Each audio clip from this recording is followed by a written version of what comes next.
Madaling araw na, hindi pa rin gumagalaw yung kilay ko. Ngayong gabi, masusubukan natin tong viral na brow gel ni Ochil. Paparty ako. Ngayon palang gusto ko na siya. Totoo talaga yung sinasabi nila na para kang nagpa-laminate ng eyebrows. Tapos hindi siya gumagalaw, in all fairness. Double-ended pala to. Merong clear, tapos merong tinted. Yung ginamit ko ngayon, itong clear lang. Time check, 10:33 p.m. Babalikan ko kayo mamaya. Okay, nakakadiri pero go. Hindi ko hihilamusan yung kilay ko. O sige, hindi na ako maghihilamos para sa inyo. Para makita natin kung hindi talaga siya nahuhulas. Yeah! Time check, 12:39. Madaling araw na, hindi pa rin gumagalaw yung kilay ko. O hindi pa hulas na hulas.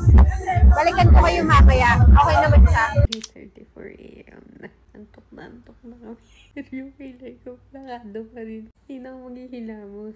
Tutulog ako na to. Titest nga natin kung gaano katagal. Kinabukasan na to. Pero ito pa rin yung kilay ko. Girl, hindi siya gumalaw talaga. Naglikot ako, nagpawis ako. Te, napakasikip doon sa pinuntahan namin. Grabe talaga. Pag ginaganong ko, ayaw niya matanggal, te. Napakaganda nito. Ayan subok na subok. Alas 12 na. Magla-lunch na, te. Ayan pa rin,